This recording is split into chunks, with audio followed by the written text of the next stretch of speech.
Welcome to the New Flesh podcast, the podcast you deserve. We're back with SIDEBOOB Cinema, your podcast within a podcast. I'm joined, as ever, by Jonathan Astro and AJ. How you guys going? I'm good. Yes, I'm loving Joe Esterhouse. So it's been a joy. AJ, have you been flash dancing around the house? I have been flash dancing around the house. Yep. What an absolute banger of a soundtrack. It's good, isn't it? It is good, isn't it? Yeah. It is good. It's embarrassing to say because it's so big. Yeah. Yeah. But, to see them all put together, you go, oh, wow, all these songs sort of have lives of their own. They do. Yeah. Yeah. So was this our first viewing for you guys It was, yeah. of Flashdance? Yeah. But I could tell Astro that you watched it 1,000 times. Actually, that's not true. I'll get into I'll get into that later. I had seen it. I had it on DVD, but I've only seen it maybe a couple of times, if that. And was I really watching it? This was proper viewing, and yes, a surprising one. So maybe I'll get into that. Maybe I'll knock off the synopsis first. What do you think? Sure. All right. Okay. So Flashdance. Alex Owens, played by Jennifer Beals, is a steelworker by day and a sort of a cabaret or avant-garde dancer by night at a bar called Morby's. She's got big dreams and wants to begin professional training to be a dancer with the Pittsburgh Conservatory of Dance and Repertory. She goes along to sign up, but something's holding her back. Also, she tells her dance mentor, former ballerina Hannah Long. Basically, she's got no training, no connections, no pedigree of any kind. But there's something else going on. She's something else holding her back. She's surrounded by other frustrated hopefuls like Richie, the burger flipper at Morby's and sometime comedian, and Jeannie, a waitress and hard training figure skating hopeful. Then there's Nick, her boss at the steel mill, who has serious hot pants for Alex and begins to pursue her on the regular. She puts up a fight, but then relents, going on dates and then having sexual intercourse with him, AJ. Is what she does. With him, to him, at him, whatever you like. Alex is also pursued by Johnny C., owner of the Zanzibar strip club, who wants her to work at his club and, presumably do a little bit more than that. Jeannie blows her shot at figure skating and her life spirals downward, with her ending up at the Zanzibar with Johnny C., showing her titties. Alex bursts into the club and rescues her from her new sleazy life. Meanwhile, what's his name? Richie has escaped to LA to pursue his dream of comedy. Nick uses his connections to land an audition for the conservatory for Alex without her knowledge, and her moment of joy is only short-lived because she discovers through a slip of the tongue that she only got the audition because of him. After Alex's mentor dies, the former ballerina, Alex decides to go to the audition, and put simply, she kills it. Freeze frame, credits, that's Flashdance. So, talk to me. What happened? Well, I've got to out Venga here. We got about 20 minutes into the movie, and she said, "Where's Kevin Bacon?" Right, that can happen. So it was one of those instances where she's presumably thought it was Footloose. Well, I was a bit confused too because I was like, "Is Kevin Bacon in this movie?" Because I haven't seen either. So, but he's not in this movie. He is not. No. But fair enough. They are included at every 80s dress up together. So that's true. And their soundtracks are linked, and I think they're both Paramount films actually as well, and they're of a similar era. So there's lots of connections there. But I really enjoyed it. I thought it was great. Great. AJ, did you like it? Yeah, I liked it. I thought Alex was really good. There was hesitation. Oh, because I know that we're going to really get into it. Well, And then after a while, I'm going to say, yeah, did I like it? well, You're a bit concerned that you come out and say you really like it, and then Astro does his analysis, and then I'm you like, go, hang on a minute. You've implicated yourself. Yeah.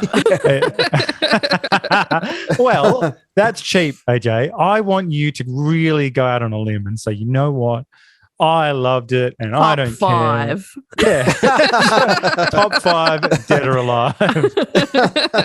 All right. Well, So I told you I didn't really I just had no connection with the film, and I've loved all sorts of films from this era, intensely, like Karate Kid and Goonies and whatnot. I just had no relationship, and I talk about Dirty Dancing a lot, so there's that. But this was a delight because it was the first time in a really long time that I've watched something I didn't really care about and then ended up caring about it. So this is the best of all scenarios. This was like a total redemption, because sometimes you watch, we've done this, like we watched Stripes and I was like, oh my God, this isn't good. It was never good, you know? Or we'll watch some movie and then I'll go, oh no, that person was never good, and it's terrible. Whereas this, I watched this and I think this movie was spectacular. Yeah. And so I had a great time watching it. Isn't it good when you watch a movie that you either know absolutely nothing about or have zero expectations, and then you end up really loving it? That's why I was so taken by this experience. I was like, oh wow, this is the point of it all, like. No, it so often happens the other way. So it totally sucked me in. The music, the imagery, from the very first frame. I loved the.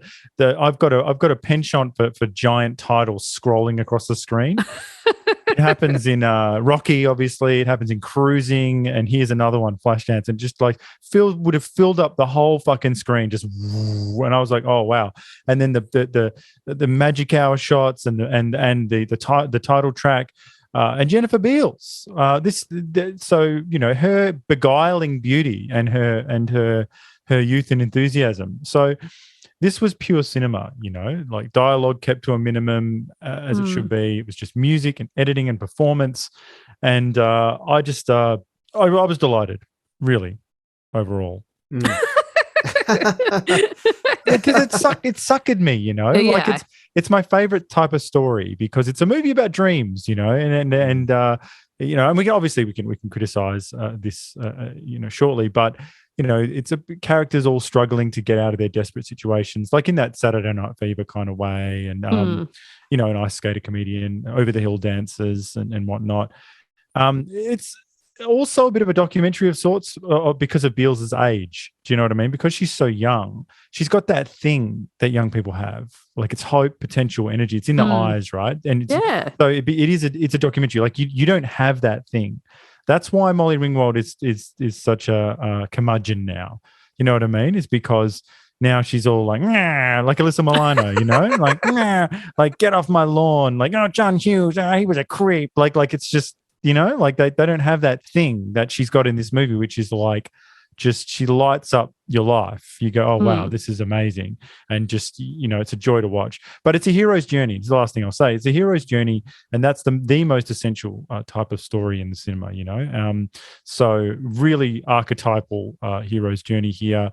And a lot of people, liked it too. This was big, 7 million made like a couple of 100 million. 200 million. 200 million. There you go. Exceeded 200 million worldwide.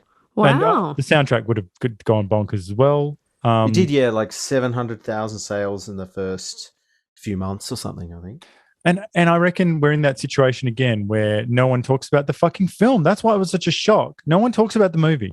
Yeah. Everyone's dancing to the song, putting on the leg warmers, doing all that shit, but no one actually gets into the nuts and bolts of the film because it's been overshadowed by these cultural artifacts. Yeah. Well, it does have some iconic things in it, like obviously the music, the final dance has become an iconic thing that's been ripped off, and the first satirized dance is big as well. The first dance, yeah. Everyone's done that leg movement. She does pumping her legs. Yeah, it's great. And even silly stuff, well, not silly stuff, but her fashion and her fashion sense, and the sort of the wide neck sweat jumper that it actually came about by accident because it shrunk in the wash and she had to sort of cut it open to get her head through it, and that ended up being a fashion thing. But that's I read that and I was like, oh come on, that's I've read that in so many different places and I'm like, well, maybe it is real. No, but come on. Do you know what's left out of the fucking story is that she's a perfect 10. Definitely. I didn't give a fuck what she's wearing. Seriously. Like she just puts on. She could put on anything and it could go. This old thing. That's right. Yeah, this old thing. She could have put a Hessian sack on, and all of a sudden there'd be a craze of people wearing Hessian sacks. Absolutely. So it's such bullshit. It's like, oh yeah, the wide neck. It's like, babe, it doesn't matter what you wear. I hate to be the one to tell you. Also, what's great about this movie, like, and I think this, the Adrian Lyne has something to do with this. He was the director of the film. It was his first feature, and Pigman. Really, Pigman. Well, if you look at it, he's the other films he's done. So 9.5 Weeks, Lolita, Jesus. Fatal Attraction, Decent Proposal. So he's got a He's a type. man who knows what he Loves likes. it. He knows what he likes. Yeah. But he worked extensively in TV commercials before this, and a lot of his commercials had this sort of a music video vibe to it, which is what Flashdance has a lot of, is a music video sort of vibe. And he comes from that same lineage as Alan Parker and Ridley Scott and all that. Like, right. That these British guys who ended up taking over America, like with their visual style. Well, they took excerpts of the film and ran them as music videos on MTV, which was a new sort of a thing because they wanted to try and get some extensive promotion, and it became so popular, or it worked so well that in the 80s it basically became necessary, like standard for films to release music videos to promote major films, even if the film wasn't really suited to a video clip. And one that I thought of was maybe Romancing the Stone has like a video clip. Oh yeah, well no, Jewel of the Nile. Jewel of the Nile. So that's it. when the going gets tough, Yes. the get yeah. And it's just the cast is like on set with Hanging is around. it Billy Ocean singing? Yes. Yeah, it's like they're part of the concert. There's backup singers. And Awkward. It's weird. Yeah. It's a weird tie-in that you go, what is this? Yeah, what am I watching? What the fuck am I watching? But some of the dance routines are like, I believe they must have been cutting edge for the time. Like they were pretty out there. Like I'm thinking of the one with the strobe lights and the TV. Oh yeah. And, against that white kind of grid wall backdrop, and That was full on. That was. even the opening one where she pulls the lever and the water splashes all over her. Like so good. that Yeah. was amazing to open good. with that one too. Like I was like, holy Well, but shit, the that's dancing. amazing. I want to hear what you think of the dancing in a second, AJ. But I was just struck by a couple of little things at how avant-garde they were, and because they could be so plainly like a lot of modern music videos or hip hop videos now. They could just be plainly pornographic if they wanted to be, but they went quite avant-garde, and just the way they've shot them as well. This complete jettisoning of reality, like props appear out of nowhere, like the lever, for the water appears out of nowhere and disappears. Costumes sort of jump cut away, and it was great. I was like, yes, good. It's not unlike what I said before about Jennifer Beals, it's not a documentary. So don't so have the dancing be something else, something special. Well, this I did read that it was a bit of a homage to sort of an earlier form of striptease that was more artful and wasn't just about grinding and showing off your bits and pieces. It was about and spreading your wings. Getting your eagle on. That's what I was going to actually ask you guys. Would you go knowing that there's more? Yeah, that they wear more things. Well, it's not a strip club. That's why it's great. It's great. It's the audacity of it. It's like, how dare you? They've gone so far against what we want that I do want it. Do you know what I mean? They're like, yeah, you like that? You like all this? Well, I'm going to put more clothes on. I'm going to put more clothes on. And I'm going to have weirder stuff. I'm going to do more aggressive actions. And I'm like, oh, yeah? Well, I'm going to watch the whole thing politely. yes, and have a couple of Millers while I watch. I would very much enjoy a show like that. Well, it reminds me of our one of our favorite pieces of theater that we went to, like what was it called again? The back eye. The back eye or whatever. Yeah, it was like just the most outrageous thing, you know, and it was just weird and sexy and inappropriate, and that's that like. But this had all of that good stuff. It actually made, like, I'm sure there's no bar like this, you know? And but what's great is that after the movie, everyone's agreed there should be. Yeah. Do you know what I mean? Yeah. So you could see it being like, oh yeah, they should totally make this a place, because normally, because you know, Ricky, you've been to some cabaret. Oh yeah. What do you think of real cabaret? Oh, most cabarets pretty on the nose. Yes, it's just, cabaret's a weird medium. It's like, you know, it's music, it's dance, it's like storytelling, sort of. It's banter, camp nonsense. It's as well. camp, but it doesn't do any of those things particularly well, you know. And I don't know. It's just not my deal, not my bag.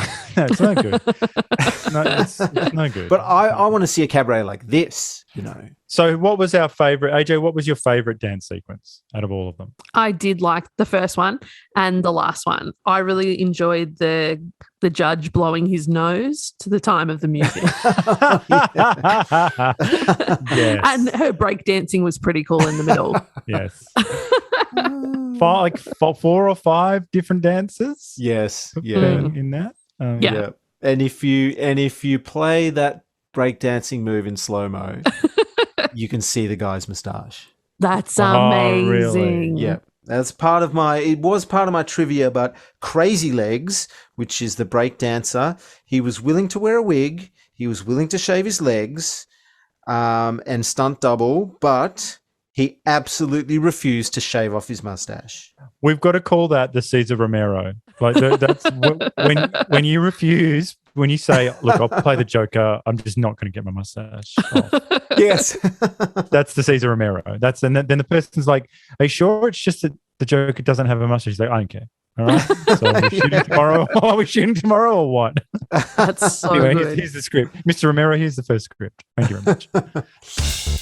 If you enjoy what we do here on the New Flesh podcast, there are a number of ways you can contribute to the success of the show. Consider supporting us financially by becoming a Patreon member and donating monthly or yearly. Alternatively, you can donate money through the Buy Me a Coffee platform. If you're strapped for cash at the moment, there are other ways to support the New Flesh. You can give us a rating or review on Apple Podcasts. These really do help others find our show and help spread the word. Or you can just simply tell your friends about us. Back to the show. So, yeah, a spectacular final sequence. And movie magic. Do you know? Like, bring back fucking movie magic. This is what Tom Cruise and that don't understand. We don't care if you're really doing it.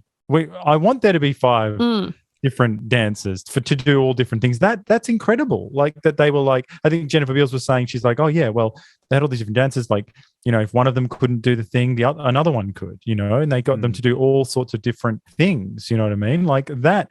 We're so literal sometimes. We go, oh yes, well, you're going to play Ray Charles, and I kind of want you to. You've got to sing. You've got to be Ray Charles, and you're like, well, do you have to be Ray Charles? Like, can't we just sort of, you know, join the dots a bit, like, or Jim Carrey, like sending everybody crazy, being Andy Kaufman for like 2 years, you know. Dreadful. What a dreadful. How dare you? I love the movie and his performance, but his behavior is beyond the pale. So, yeah. But this movie's been blamed for a lot as well, like because I guess it did usher in that MTV style, along with Miami Vice and a number of other different properties. But you know, Bruckheimer and Simpson, you know, grabbed the world by the balls and sort of said style over substance is okay every now and then. They did this, they did Beverly Hills Cop, then Top Gun, so bang, bang, bang. It's filled with music videos. And I think, like, you know, I suspect, you know, is one of you going to bring up Ebert later? I am. Okay, well, I won't ruin that, but I suspect, you know, this will come back later when we talk about him. But yeah, because there's certainly people who don't like this movie. And actually, I think on Rotten Tomatoes, it's gotten not very good reviews. I saw that. It was interesting. It's like 30 or something. This is why you can't like just toe the party line. You know, you just can't. Like most people are wrong. This is a great film. Like, and if you didn't know all the crap, I reckon what brought some of those scores down would have been those stick in the mud people who who can't accept the fact that, you know, the dancer that's doing the moves doesn't quite cut it as looking like the lead actress, and That, you know, if that's stuff why you like don't that, like the you movie, know. you suck. Well, The I worst. reckon there are people out there that would give it a bad rating because of that, you know. Right. Because you know those people that, you know, they hate it when things, you know, things aren't real like that, you know. Yeah, well, all I'd say to them, I'd sing a song and it goes like this. You're a mean one, Mr. Grinch. You really are a heel. Like, come on. This movie, this was a sexy and classy movie, depending on your perspective. Yeah. Like, that is a really difficult blend, sexy and classy. Like, Yeah, it is. You know, we've watched some other movies, not so classy, you know? Yeah. So... because this movie actually said, like, because being sexy is more than just showing flesh. You know, it's what you don't show. It's what's and here's the thing.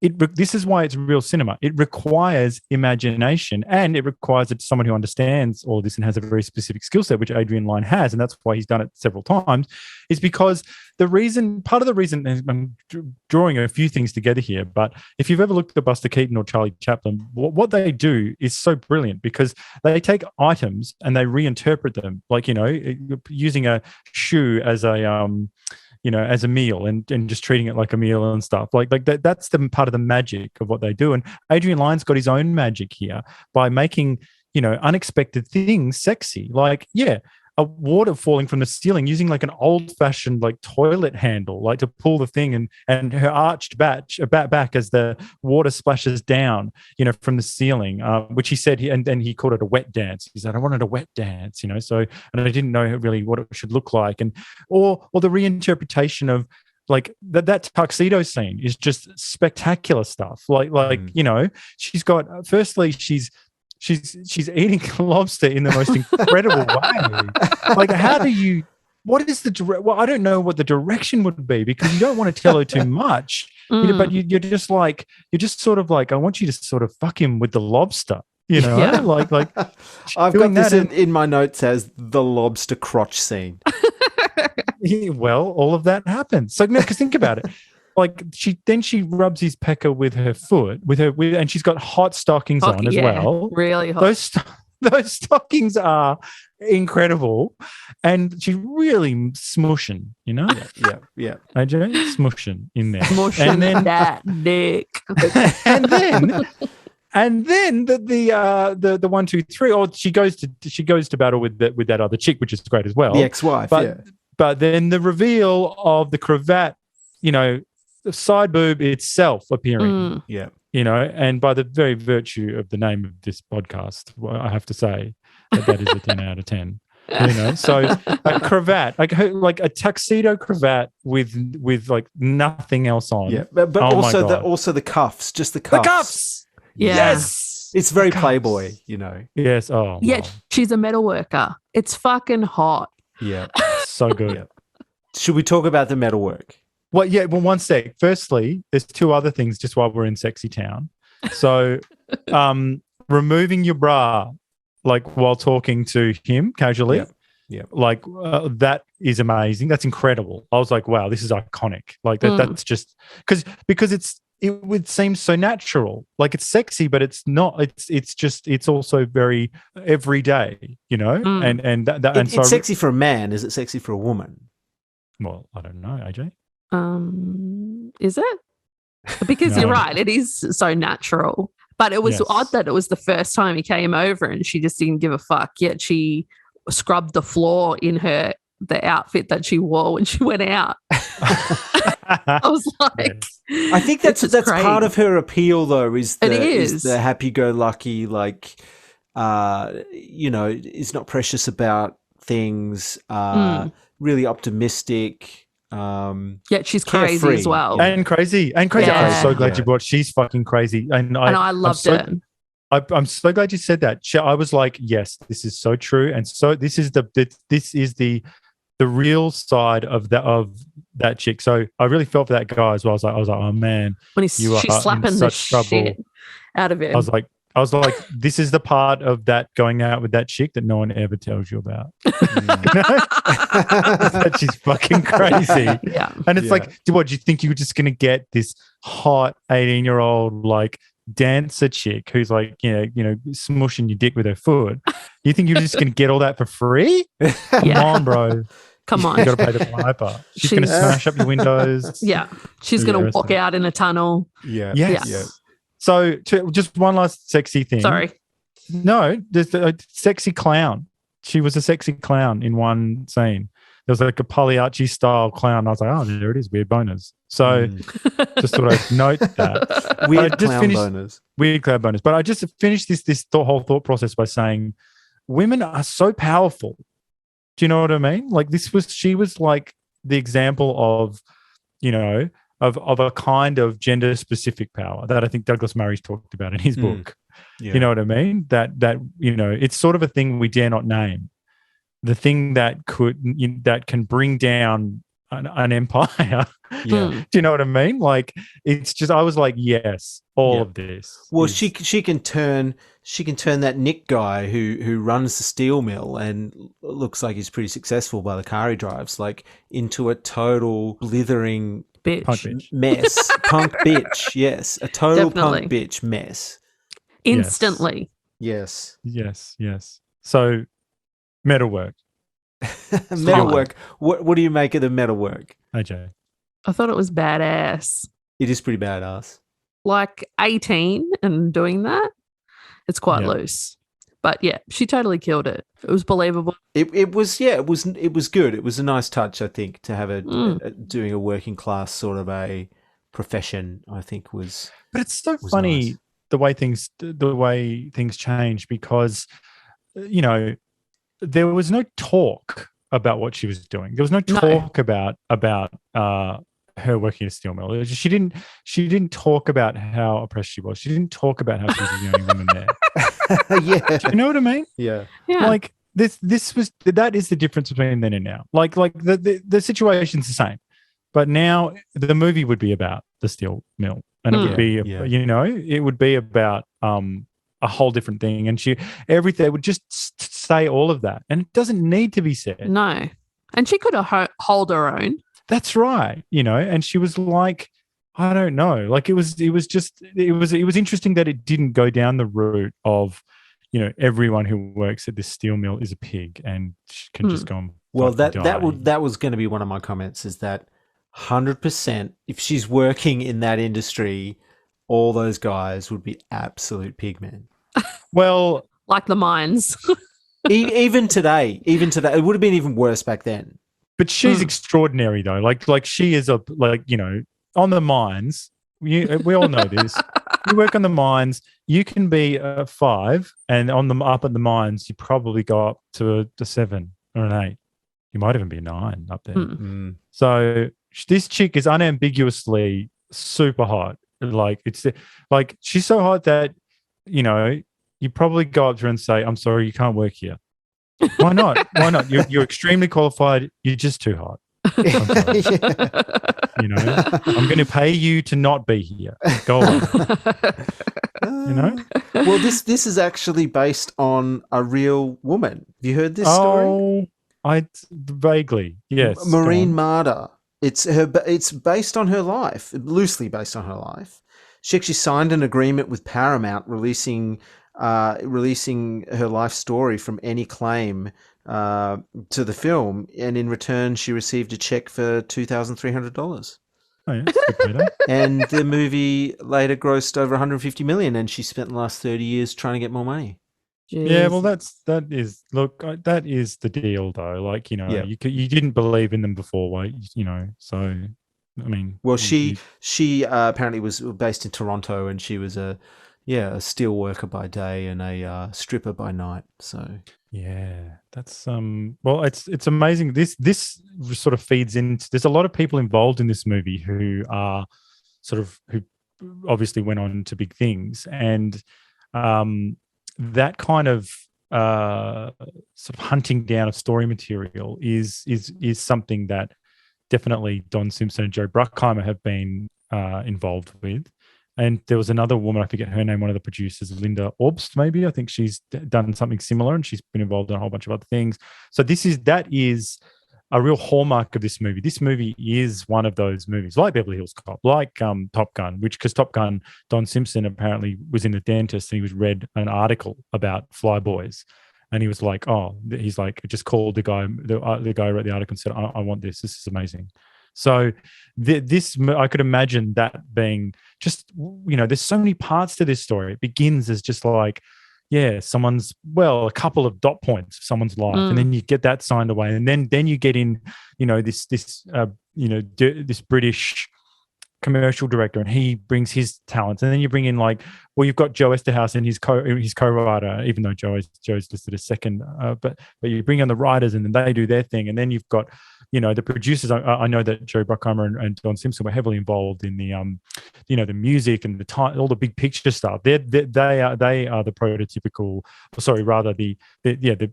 the ancestors of the modern producer who really does weigh in on story and even down to minute details. It's like, they want to do the music, and right down to that famous story on Armageddon where he's like, I want I think this was Bruckheimer. It was either Bruckheimer or Bay. One of them was like, I want Ben Affleck's teeth are too small. He's got to have big hero teeth. I want him to have big.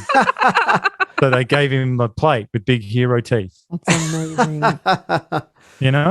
So that's what's going on in this movie. All of that big picture stuff, she works at a steel mill, Well, what I like, there's that scene in the bar where the guy, and I forget his name, he runs the titty bar. Johnny C. Johnny, and he grabs her ass in the bar, and so then Alex pours that beer in his lap. And I think that's exactly how a working class woman would react in that situation. I think a modern day libtard would be frozen and then would write a tweet later that night about what went down, Yes. Instead of just saying, you were some pair of cunts, that? That's what Johnny C says. Yes. That's the best line in the movie. No, I've got a better one, but keep going. Okay. No, you're right. So I Ricky. just, I like that. It's just another aspect to her personality. Like, she's hot, and she knows how to deal with guys. But let me save you from cancellation and say that this has been said by Camille Paglia, a famous feminist. Yeah. She has famously said that, a lot of this nonsense that's going on in Hollywood it doesn't jibe with her or a lot of people she grew up with, their experience in immigrant communities. She has said that there's no way that they would put up with the behavior of these men, that at point of sale, in the moment, they'd say, get your fucking hands off me. Yeah. I'm going to kill you. Don't you ever do that again. So, and I'm not shaming those other women for not doing that. I'm just saying that is the perspective of Camille Paglia. And it's nice to see this thing on screen. You go, oh, yeah, she can handle herself. She's not going to put up with it. Yeah. Which is great. Yeah. AJ, what's the other line? I'm glad I ain't no honky. That's the black chick. Yes. Yeah. It was so good. It was a workout scene. Yeah. Yeah, that's good. He's glad he's no honky. If they were complaining about their stupid white girl nonsense. Yeah. And she would have just rang the guy. Yeah. Rather than waiting around for him. Yeah. So good. I wanted to ask, what's up with Polish people? Oh, seriously? Richie's stand-up routine is mostly made of Polish jokes. I'm missing something here. I don't know much about Polish people. Well, All in the Family is one of my favorite sitcoms, and Rob Reiner's character has Polish heritage, and there's a lot made of Archie Bunker making fun of that all the time. Now, Archie's a lovable racist, and I'm pretty sure this was bang out of order at the time. I don't think this was okay. Right. I don't think so. Do you know what I mean? Because Richie is kind of written as a guy who's funny, but maybe not star. No, but do you think don't you think Richie, maybe terrible? He's doing that he is terrible, but no, we'll get into that. Self-deprecating. Do you think maybe his character is Polish? Yeah, I think so. And that's the point, is that it's just sort of like, if that's the point, then I think it makes more sense, because then it's like, it's that thing of like in-group and out-group stuff. It's like sort of self-deprecating to get in the in-group. Yeah. Right. Yeah. Terrible. That laughter, that laughing at his own jokes. Well, this leads me on to our feature, Keeper or Creeper. Creeper, gone. So, that hat, AJ, no, wait, AJ, you've got to wait. Look, just let me tell you what's on offer. Okay, so Richie Blazik, comedian, he can cook, all right? One of his jokes, for instance, he'll make you laugh. He said, "What's this?" And he points his tongue out and he says, "A lesbian with a heart on." You think that's funny? That's good. You'll get along well. He's charming, but he might be a racist. Not sure. But then again, he could be. If he's Polish, he's not racist, and it's empowering and beautiful. So Richie, keeper or creeper? Ba-bow. Creeper. Okay, all right. Next up is leaving as Johnny C. He's a business owner, Zanzibar Club, exotic dance establishment, I believe. He's got an assertive style with the ladies, so I don't know if that's what you're after, but you've heard what he can say, you've seen what he can do. So Johnny C, keeper or creeper? Bum creeper. Creeper. Okay, all right. He's the worst. That's 2 for 2. Okay, now lastly we have Nick Hurley, business owner again, steel mill. He's cultured, he's connected. It's a Porsche owner. He's got a nice house. He'll tell you, he knows how much the windows cost too, $120 window. So he does have some baggage though. He's got an ex-wife. Yeah, he's got an ex-wife. So this is Nick Hurley, keeper or creeper? Look, Nick, excellent rap sheet, but it grosses me out that she's 18. Right. I was going to say he's 33 and she's 18.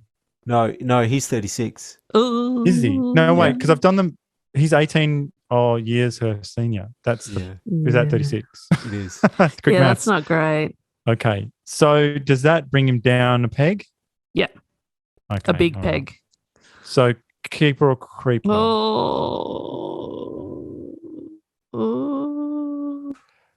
I'm on the fence. He's sort of a half and half. Maybe he's like a hybrid, a keeper creeper hybrid. Yeah, because he's a good dude. He's very good to her. Yeah, he didn't creep too much at the start. Okay. But yeah, that she's 18. What about his creepy. First date at the scrap metal yard? They've got that date montage. It looks like a post-apocalyptic wasteland. When they're literally walking on the wrong side of the tracks. Yeah. It's sort of like just really washed over me.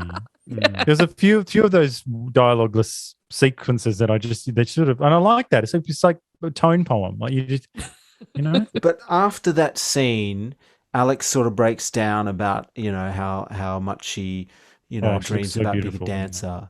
And he consoles her with a titty grab. Yeah. No, she puts the hand on the titty. Oh, no. She put the hand on the chest and then he went inside the blouse. No, but that's a standard move. She went, that's consent. She grabbed the hand and went, she didn't say, feel my heart. She said, how about that titty? And he said, yeah, I do like a titty. How about that young, supple tit? Yeah. But yeah, that is, look, it's big. It's a big move. But I feel like, it was sad, sexy. I feel like if she was 22, it would have made me feel a bit better. What's 4 years? Come on. 18. Jailbait. All pig men say the same thing, though. You go, she was very mature.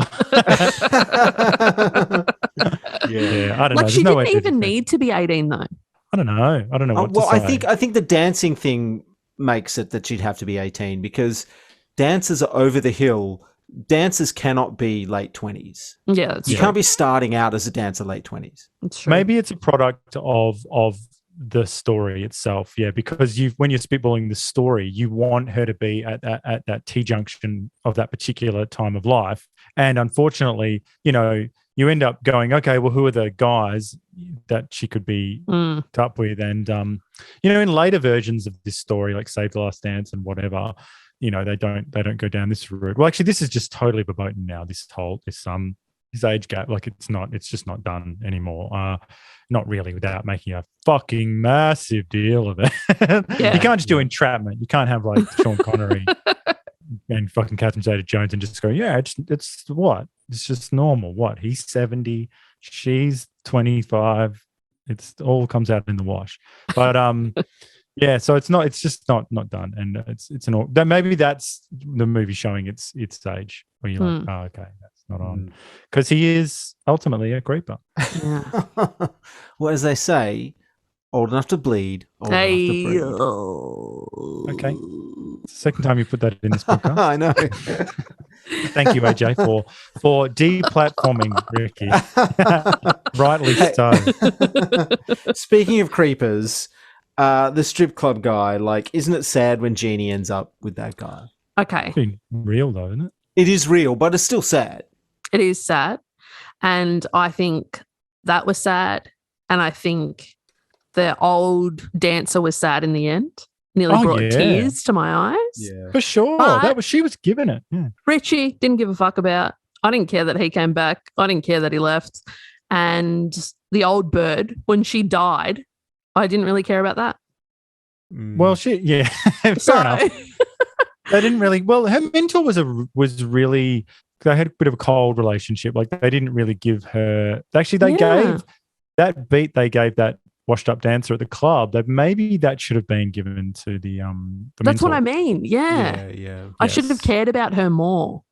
Yes, I totally agree with that, because she is that Obi-Wan, figure, and we do need to be invested when they do die, because it was maybe too perfunctory. Perhaps. Yeah. There's a few things that I don't know if you guys could pick out the Joe Esterhaus stuff that might be his, because he's got a co-writer and there's a lot of other people involved. But I wondered stuff that might be him. It could be anything really. But I think that the Zanzibar and Johnny C is Showgirls. That is just like, yeah, it is. I was like, yes, this is all, and the way he talks and stuff, like all that stuff. Like he says to Jeannie in that same scene that we love, he goes, "Hey, Jeannie, you still fucking that cook?" Like, that is just Pigman extraordinaire. And Alex goes, "Did you know that leans out of the car, did you know that the smallest penis ever measured was 1.1 inches?" And she beams a smile at him and he says, "You are some pair of cunts, you know that?" And they just chuckle. Yeah. They laugh. They go, "La ha ha ha ha." Like, oh, Johnny C. Terrible man. A terrible man. And they knew that. Yeah, like he was sort of like, actually, you hear about that. Some like friendship groups that have just got a terrible guy that they're friends with, and like everyone knows he's terrible and he's done terrible things, and they're still friends with him. Yeah, he's still around, and they won't cut him loose. Yeah, no, I mean, so I feel like that was all Joe Esterhaus stuff, and not all of it, really, all that stuff. Like, she goes to the priest and she's like, "I've been thinking about sex a lot." And I'm like, Joe, naughty Joe. I know you've been thinking about, and if the Beals having sex is what you've been thinking about.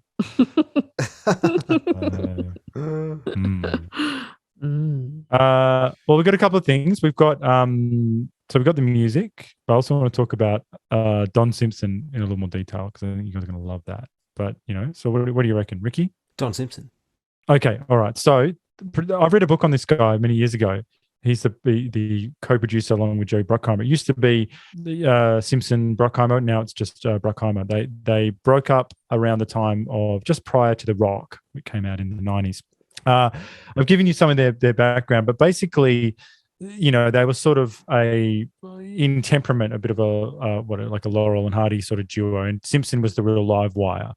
Okay, and apparently really literate and brilliant, and has come up with all these brilliant ideas, but he also has done a lot of mad stuff. So he died quite suddenly just prior to the release of The Rock. Did he jump off a bridge? Is that the guy? No. So No. that was Tony Scott. Right. He was Yeah, involved. yeah. He was involved in this crew in a different way. He's the director of Top Gun. But so Don Simpson had battles with coke and drugs and everything, even OG, like at the time of this movie, and before.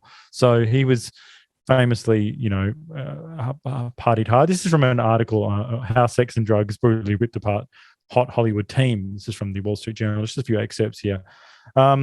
So when he was trying to go clean in the 90s, Simpson they got a doctor, this guy called God, I forget the name. His name will come up here. He's got this doctor just like detox him or whatever and come and sort of like weirdly live with him and detox him. Now, the doctor, a friend of Mr. Simpson's, was found naked, dead of a drug overdose in the shower of the pool house behind Mr. Simpson's Bel Air mansion. Mr. Bruckheimer had had enough. He broke the news. Simpson, their partnership was over. So what do you think of getting a doctor in and then the doctor dying of a drug overdose in your pool? It's rock and roll. That's like Michael Jackson shit, you know. Yeah. Yes, exactly. It's it's like getting the doctor to hold your dick to take a piss, you know, and then you're both sharing drugs. And so he did all sorts of mad shit as well. He sort of had these big erratic turns. Like in the 90s, he said he just wanted to become an actor. He did crash dieting, like, you know, trips to clinics and desert sort of detox places, abrupt changes in direction. There's plastic surgery, like full behind the candelabra style plastic surgery, like chin implants, all sorts of stuff like that. So he was always headed for this sort of thing, and basically he was involved with Heidi Fleiss, I'm pretty sure, like, you know, and he was obsessed with prostitutes and S&M and all that, and used to just like, you know, he was just going deeper and deeper down the rabbit hole there. What a mad cunt. Oh, he's crazy. Yeah. So what have we got here?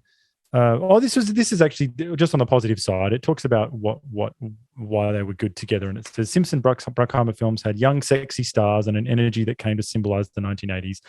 They all had strong music soundtracks and helped entice moviegoers. But more important, the films were noted for their living on the edge characters who triumphed in dangerous situations, mirroring in many ways the fast life that Mr. Simpson had cultivated for himself. So here we go. While it was in production, this is, I think, Days of Thunder, Messieurs Simpson and Bruckheimer reaped even more bad publicity from a lawsuit by a former receptionist alleging that she had been assigned such tasks as cleaning up traces of cocaine in Mr. Simpson's office and scheduling his appointments with prostitutes. Monica Harmon claimed that Mr. Simpson ridiculed her with such epithets as garbage brain. So, something like that. So he came on to fix, you'll love this one, AJ, to fix Dangerous Minds. So it says, Dangerous Minds, a film about a feisty young English teacher who takes on a tough inner city school with Bad Boys. They also did an action drama. The producers were considered especially instrumental to the success of Dangerous Minds, which had a disappointing first screening. The two, assuring Disney they knew how to fix the picture, made the suggestion that co-star Andy Garcia must be cut from the film entirely. Mr. Simpson himself threw away the movie's old title, My Posse Don't Do Homework. That's amazing. So there you go. And then we cut to Mr. Simpson then disappeared for weeks and seemed to be in hiding shortly after Stephen W. Ammerman, that doctor, was found dead in his pool house. Some friends say that Dr. Ammerman had been hired to help direct Mr. Simpson's detoxification program, but he was also an aspiring screenwriter who had sought Mr. Simpson's advice. That's like something out of Sopranos. That's like, yeah, definitely. That's crazy. And to finish it off, Don Simpson, 1996, was found dead in the bathroom Bel Air, Los Angeles home. His death was initially attributed to natural causes. An autopsy toxicology report later determined that Simpson had died of heart failure caused by a combined drug intoxication, cocaine and prescription meds. At the time of his death, there were 21 different drugs in his system, including antidepressants, stimulants, sedatives, and tranquilizers. Boom. Don't mix that shit, kids. 15 different doctors, 2,200 prescription pills. Oh, don't mix those uppers and downers. I remember reading this in this book and it was so shocking. I was just like, this guy is like, you know, a total force of nature. Yeah. And I think it's part of the energy of the movie as well. It's a fucking hurricane. How old was he when he died? 52. Right. Boom. So he just imploded. Apparently he was quite upbeat the day he died. One of the reports from a screenwriter he knows said, he's like, he was having a really good day. So that's terrible. Like, it wasn't like a thing where, he's on with, he's headed for a death wish or whatever. It's just like, no, he was pumped. He was he was about to sign a big fat deal and it's all good. And then it wasn't good. Not good at all. Fucking hell. So Jesus. Don Simpson. Makes me feel boring. Yeah, but you're alive. So I'm not living my best Don Simpson life. but he would feel. I think about this all the time. Like, you know, he would just feel terrible all the time. Yeah. Like all the time. Like he'd feel bloated and like just lack of energy or too much. He'd feel shame all the time. Like, you know, and the terror of never being able to, like the terror of like, oh my God, I'm on so much stuff that I don't know how I'm going to get off any of it. Do you know? Yeah. Like, if you've all had that sort of thing, if you've ever had a cigarette addiction or whatever, you're just like, oh my God, I'm in such a hole. I don't know how I'm going to get out. So this guy was just a total mess. But anyway, rest in peace, Don. Do you want to hear some trivia? Yeah. All right. So David Cronenberg and Brian De Palma turned down the offer to direct this film. They both would have done a good job, I think. Yeah. They would have been different, but they would have been interesting. Well, they're both amazing directors. They would have. I'd be interested to see what Cronenberg would have done with it, but yeah, but we'll never know. Kevin Costner was almost cast as Nick, and Keeper or Creeper. Keeper. Tatanka. How can you knock back Dances with Wolves? You know. True. But this one's interesting. So Kiss bass player Gene Simmons turned down the role of Nick because it would conflict with his demon image. Right. Yeah. He is Mr. Gross. He is. So keeper or creeper? His son's hot though. Really? His son's hot. Yeah, Nick. Really? Does his son have a tongue like a lesbian erection? Yeah, I was thinking the same thing. Great callback. Very nice.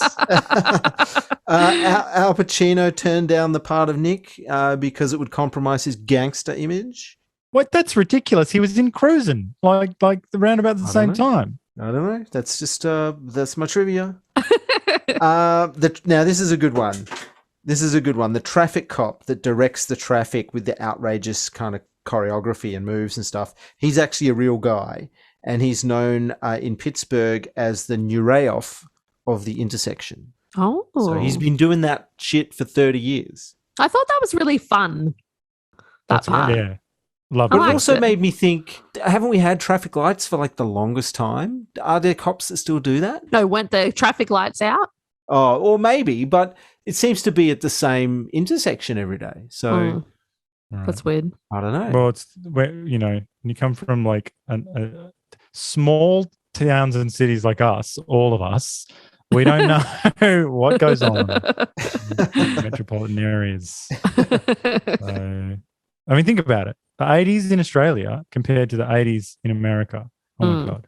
Yeah. Oh my God. Yeah. Crazy. You know, you just look at those movies and you'd go, like in the 90s, we weren't even caught up. I'd just be like, oh, wow. I'd be like, fuck, America's like future. Yeah. We're going to talk reviews next. Yeah. Well, what about the music? Well, the music, you know, I mean, what's to say? Like, Moroder. Okay, well, there's a lot to say, I guess, but you know, the songs are fucking great. We've covered the songs, I guess, and yeah. I guess that's you know, that's an art form in its own, is curating and selecting music. Moroder, like, just sort of banging off the title track. Like, I read the thing where he was like, oh yeah, you know, I sent them some sketches, I guess, like of what you know, some stuff could be, and it was like what turned out to be Flashdance, the song. And then he's like, they sent him the movie or whatever, and he's like, I think he got a little chubby watching it, and then he was like, oh yeah. Well, it's interesting that the intro for Flashdance sounds a lot like the Neverending Story theme song. There's some Neverending Story in there, and he wrote that too. So I thought, you know, that was interesting. As soon as I heard it, I was like, oh, this sounds a little bit like a Neverending Story. He's like, I did that too, Ricky. Yes, it was mine too. Well, no boobies in that one, but it's interesting. And here's something that we've covered before is the mixing of the diegetic and non-diegetic music, because Flashdance is like underscore the song, but then she ends up dancing to Flashdance. Yeah. At the end of She's got the soundtrack. The movie. She's got the soundtrack. She The whole she way bought through. it. She was on the ground floor. She lined up outside the mall day one when it went on sale. She got And it. it would have been 9 a.m. expensive too. A would vinyl, have. like Yeah. a vinyl album would have been expensive. Like, you're not buying them at 10 at a time. Nah. So, No. And And it was a full album. Yeah. Not just the CD 45 45. single. That's right. Yeah. Yeah. Yeah. Okay. All right. Well, that's the music. So, But there is, like, I will say, there is an art to selecting music for films, and we've talked about this, John, like how good Breaking Bad is with that, like, song selection and not just going for basic stuff. Sopranos too. They're very good at that. Yeah. So well, it's a real art because there was a really bad time in the 90s when, I had so many soundtracks for films that were so shit or that I barely even saw because, there was just no connection often between the soundtrack and the movie. And it got really out of control in the 90s to the point where you're just like, what the fuck? Like, everyone would have the soundtrack to Empire Records and Yeah. people who hadn't seen the fucking movie or whatever. I mean, that is set in a record, so it's a little bit different. But, there were plenty of other films where you're like, why has everyone got this soundtrack? Yeah. Or just shoehorning in as many pop songs as you can, to sell soundtracks, Yeah. Whereas this, I think, comes at it from the other way. Like we need inspiring, cool songs that work really well in the film, and the killer soundtrack that ended up selling 700,000 units in a couple of months. Was a byproduct of the success of the how well the music works in the film. Yep. Reviews. So we mentioned Ebert.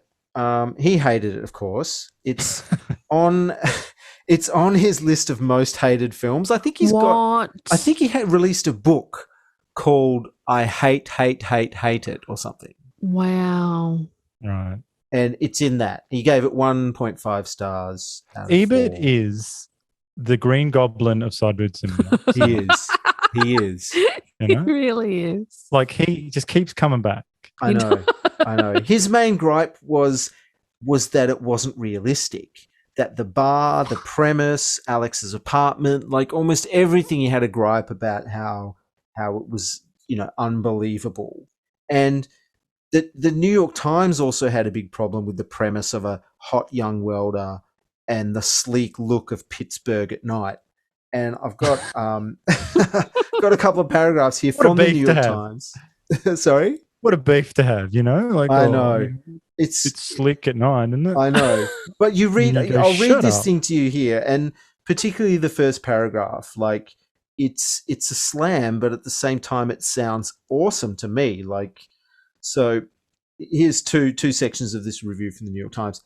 And the show-stopping dancing is a combination of new wave, sadomasochism, and calisthenic pornography. When the camera isn't ogling some slender young thing in leotards, it's watching, say, a woman in white face makeup throw herself repeatedly against a high-tech grid as if she was receiving a beating. Pretty trendy stuff for an audience of welders at Miller time. The story doesn't help Miss Beals either, because she's at her least convincing when having to register any emotion other than rapture.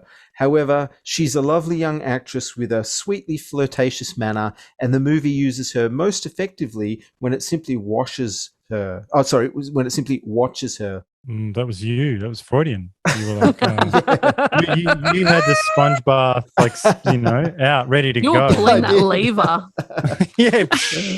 I got the bath oils out. Wow, what a bad review. That's terrible. I know. No. Let me just read this next bit. Much of the film's interest comes from wondering what she'll be seen doing next.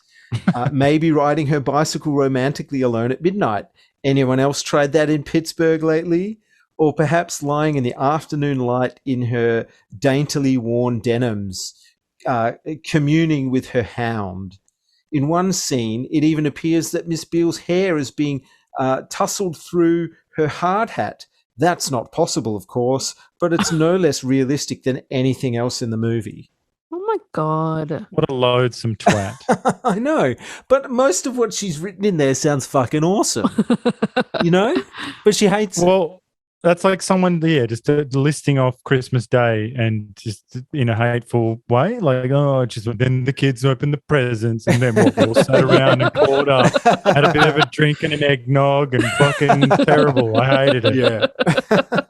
You know? And you just go, gee, maybe you should just be here and enjoy the film, you know? Yeah. I don't understand this. I've never understood this. Like, well, I feel like, there's a bit of a contextual thing going on here because, every era is outrageous, always is an outrage to people who are aware of the previous. So it's kind of, we have grown up, in the new world that this person hates. So, we can actually see the craft and the art. And it's actually a lot of the things in this movie, not only is that person wrong because this movie has won, like this style of movie is the style of movies now. What Simpson and Bruckheimer did is they helped change the grammar and Michael Mann with Miami Vice and whatnot changed film grammar forever. So, you can fight it all you like, but, and I actually think that what I find most troubling about these kinds of reviews is the snobbery. I don't understand because cinema is not the theater. Cinema is not the opera. It is not a white collar pursuit. It is and always has been of the people for the people. So it is. That's why carting a little projector up to a mountain somewhere on the other side of the world back 100 years ago and showing them Chaplin was so magical because you didn't have to know all the fancy words. You didn't have to live in New York. You didn't have to do it's something that connects us all, cinema. And this sort of hatred of normal people and also when you think about it, and this goes on much more now as well, a lot of the people who watched this movie and responded to the what can be interpreted as a sentimental message of the film about dreams and about hope and about change and whatever, a lot of normal people live lives of quiet desperation and they don't have a lot. Like, they're doing their best and they don't live in necessarily New York or LA or places or London or somewhere that people care about. They live, just in a small place with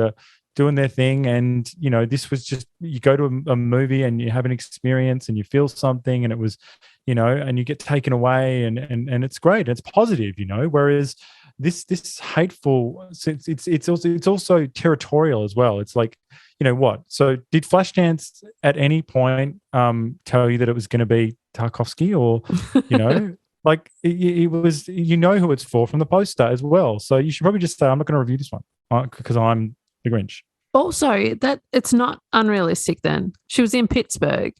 She lived in a warehouse but she was trained. She had a trained profession. So it's not like she's living in New York and works in a coffee shop like in Friends. Yeah. Or in Sex and the City. Sure. Like part of the gripe was that that they thought, well, one of the comments was that, her warehouse was too big, like, like, too grand. Hell. But but that's fucking bullshit though, because but she didn't Hollywood have has always done crazy that. shit in it either. It was very modest. It like, was, yeah. Like she had an old TV, old furniture, like the house wasn't properly furnished. Well, you can usually tell when art department and whatever have gone silly by the lamps. You just look for the lamps and you go. So usually in a big space like that, there'll be 300 lamps and they'll be everywhere and you'll go, wow, that's a lot of lamps. So this was fairly sparse and it looked like she was. I mean, they'd sort of. This was a romanticized view of this struggle as well. It's not meant to be a Mike Leigh film or a fucking Ken Loach movie or something. Like it's meant to be. It's meant to give us this kind of story with the elements of big Hollywood Paramount like gloss. Do you know what I mean? That's the fucking point. Like they didn't start the movie by saying anyway. Like that's I think the brilliance of the movie is the way it juggles these more naturalistic elements with the stylized stuff. I really loved that. I was like, oh, wow, this is quite deft, like the way that they changed gears like that. And they used just enough of real Pittsburgh, just enough of reality to sort of lend it this sort of air of authenticity, but not too much that that it starts affecting the story, because this would be a very different story if it was from Britain or something. You know what I mean? And it was like definitely very cheap and whatever. Like it's not set in a British mining town and it's all shot handheld or whatever. That's not the fucking point. You've missed the point, you idiot. Yeah. Jesus. Got me steamed. I love this movie too. I had a great time. I had a good time. So did I, yeah. Are we going to address the Me Too crimes? Well, I said I like the movie, but, unfortunately, even the best people have indiscretions, crimes and misdemeanors. So here are the headlines. I'll give you the headline. First headline: like 'em young? I bet you do, pig. That's directed at you, all Pike. Yeah. Nick is 18 years. Alex is senior. Disgusting. Firstly, men should not be interested in hot 18-year-olds, with full lips and supple bodies. And any woman who goes along with this is not in her right mind. Feminism isn't just about women having choices. It's about making the right choices, okay? The correct choices. That means, I don't know, being fat, lonely, and a girl boss or whatever. So next up, women's work. Alex works at a steel mill, which is offensive, as we know. We've discussed this. She should be running a tech startup or working in publishing, not being some kind of sexy grease monkey surrounded by men using big fat power tools, taking big machines in her capable hands, dirty, greased up hands. I mean, what was my point again? Anyway, we'll leave that one. Next up, fresh hot buns. Well, we get lots of opportunities to ogle hot young flesh, especially buttocks during these dance sequences. Sweat-soaked celebration of the patriarchy.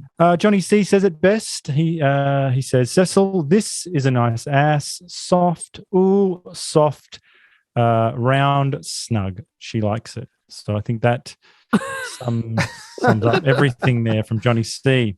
Next up, power and oppression. Okay. Nick, the love interest, is Alex's boss. He uses his position of power to dominate Alex, okay? He's defenseless worker. Sure, she undresses in front of him, fillets lobsters, breaks the windows of his house and physically assaults him, but really, she's the one being oppressed here, okay? If you can't get that, I don't know what to tell you. Next up, all nude all the time, okay? 6 beautiful girls, all nude all the time, $5 right this way. This is what Johnny C. Spruks at the Zanzibar. This is the world Adrian Lyne and Joe Esterhouse want. Not just them, but every man you know, your dads, your brothers, probably even Ricky and me. Definitely Ricky and you. You can't be sure. You've all been warned, okay? Next up, big fat shame. So Jeannie's dad says, you girls eat like pigs. What happened to the diet? He wants them to be in good trim. So, there's also some weird line after that where she says something about, like, it's not her ass I'm worried about or something. And I was like, what the fuck is that? What are you talking about? Stop saying ass. Anyway, to finish it off, Johnny C, I think really just everything about Johnny C. He tries to assault Alex in the car park, wanting her to come back to his house for weed and beer, and then the rest, while Cecil watches, I think, is probably what he had in mind. Johnny C is the vanguard of the pigmen in this movie, and I think he rounds out these charges. So, the Me Too scale, what do we rate Flashdance? Probably middle of the road, would you say? 5, maybe 6? I think so, maybe. AJ, what do you... Yeah, 6. About a 6. 6 or 7. Most of the pigs are the pigs. The pigs are the pigs. They're Yeah, not that's the heroes. true. So When she's at work, they all cheer for her when she's being crazy to Nick. Yes, great scene. Love that. Unexpected. And but yes, Nick, I think does raise the level up a bit because of that 18-year gap. Yeah. In their age. It's sort of just like, she's a nice bit of toddy, and that's that. A little something between marriages. Yes. So yeah, I think around the 6. I'm going to give it 6. Because it's I thought that it was fairly well-meaning. The piggery wasn't it wasn't like a wolf in sheep's clothing sort of piggery, and she was so strong and that's right. Yeah, I think it balanced it out. Yeah, I felt like this was a good mix, but we'll have to wait and see what society thinks when they listen to these tapes. I suspect the answers will be different. Well, final thought: hot pants for the Flashdance. Watch the sparks fly. Ooh. Is this the second time Sparks Fly has been in the final thought? Oh, I don't think so. Okay, all right. I'm going to go back and listen, and I'll let you know if it is. All right. I just kept on saying in my notes, iconic. It's an iconic movie. It is iconic. Yeah, absolutely. And that's really hard to do. Very, very hard to do. And they've done it consistently with the costumes and shots and music and, dialogue. You can feel the music, all that stuff. Well, we continue on our journey. We're almost at the end game, but next week I suspect it's Showgirls time. Is it? Yes, Showgirls. Time for Showgirls. Now, I've also managed to track down a documentary about it, so I think we should watch the movie, but also watch the documentary called You Don't Know Me. Yes. And see what we can see about that. But watch the film Pure first, and then we'll watch the doco and after that and get into it. Very good. I can't wait. AJ, I reckon this is going to be a top 5 for you. Whoa. I'm Maybe excited. Not top 5. Great stuff. But you're going to love it. Okay. I'm going to love it. All right. Well, we said what we said. Yeah. Yeah. I feel. Yeah. You feel good? I feel this week, I didn't sort of besmirch too many people. No, you didn't bring up Cosby, so that's a win. It is a win. Come on, whatever happened to Ride or Die? Yeah, Ride or Die. Come on, we're the 3 Musketeers, right? That's right. Yeah, The 3 Amigos. I loved that movie when I was little. It's a great movie, and I think we should do it. We definitely Let's should. do it. Well, till next time, long live the new flesh. Long live the new flesh.